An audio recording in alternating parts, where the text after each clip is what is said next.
मुंबई मंत्रालय इथे राज्याचे वनमंत्री आणि पालघर जिल्ह्याचे पालकमंत्री गणेश नाईक यांची भेट घेऊन पालघर लोकसभा मतदारसंघाचे खासदार डॉक्टर हेमंतजी सावरा यांनी पालघर लोकसभा मतदारसंघातील अर्नाळा किल्ला ते अर्नाळा या जलमार्गावर स्कायवॉक पूल बांधण्यासंदर्भात निवेदन दिले, ज्यावर मंत्री गणेश नाईक यांनी सदर विषयाच्या अनुषंगाने सार्वजनिक बांधकाम विभाग आणि अन्य संबंधित विभागांना आवश्यक त्या सूचना देऊन योग्य ती कार्यवाही केली जाईल असं खासदार डॉक्टर हेमंत सावरा यांना आश्वासित केलंय।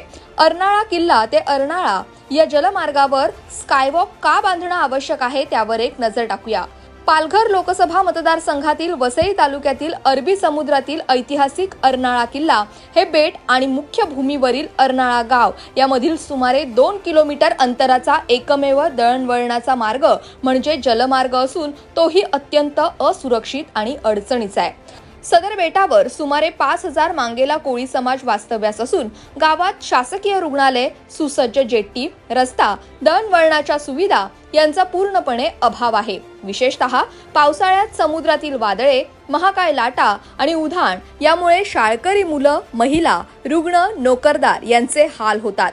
काही वेळा तर गावाचा इतर जगाशी संपर्कही तुटतो। याचबरोबर अर्नाळा किल्ला ऐतिहासिक, धार्मिक आणि पर्यटक दृष्टिकोनातून महत्त्वाचा आहे। इथे थोरले बाजीराव पेशवे यांनी 1737 मध्ये बांधलेला ऐतिहासिक जलदुर्ग आहे। तसंच श्री कालिका माता आणि श्री शीतला देवी ही स्वयंभू मंदिरं भाविकांचं श्रद्धास्थान आहे। त्यामुळे पर्यटक, भाविक, अभ्यासकांची नेहमीच वर्दळ असते।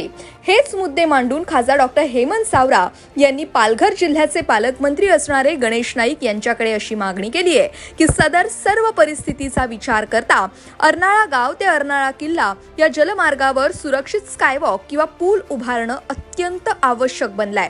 जर सदर जलमार्गावर स्कायवॉक किंवा पूल उभारले तर यामुळे स्थानिक नागरिकांच्या दैनंदिन हाल अपेष्टा कमी होतील आणि पर्यटन व्यवसायाला चालना मिळेल आणि बेरोजगार तरुणांसाठी रोजगाराची संधी निर्माण होईल, ज्यावर मंत्री गणेश नाईक यांनी हा विषय प्राधान्याने घेण्यात येईल असं आश्वासित केलंय।